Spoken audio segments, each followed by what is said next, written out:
Tawagin mo nga yung isa. Matang eh.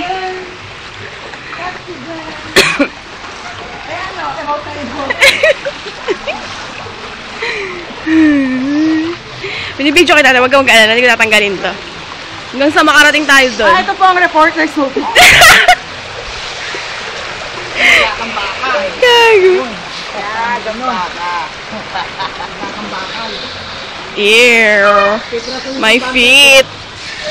My feet. Oh my God. So dirty here.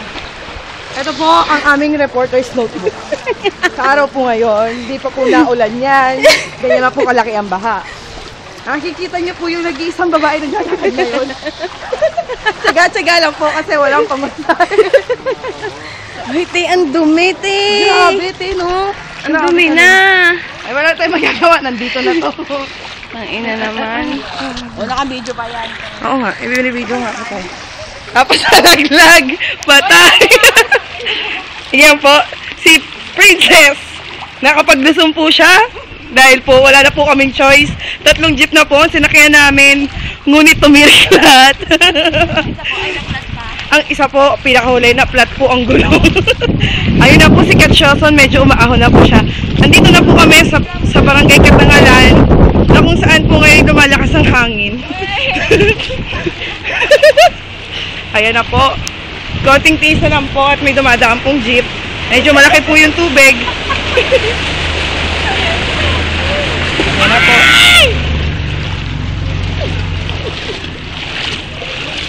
Nasaan na po si Katsioson? Ano po yung umahon?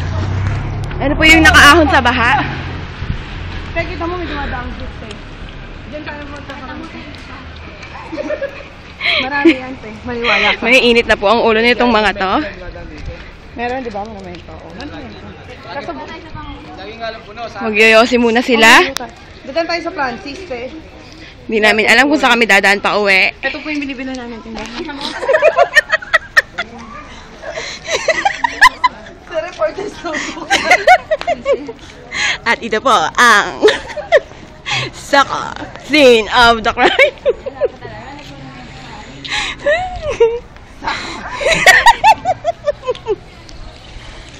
Ito makari, akala mo rest. Sana rest day. Rest day pa yan. Ako nakasok pala sa 8. O, tayo magpaalam ka na, te. May libreng sakay. Gas! Abel gas! Magpaalam ka na.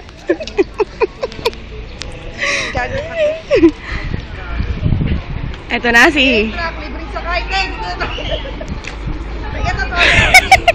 Meron nga! Ano ba hinahanap mo?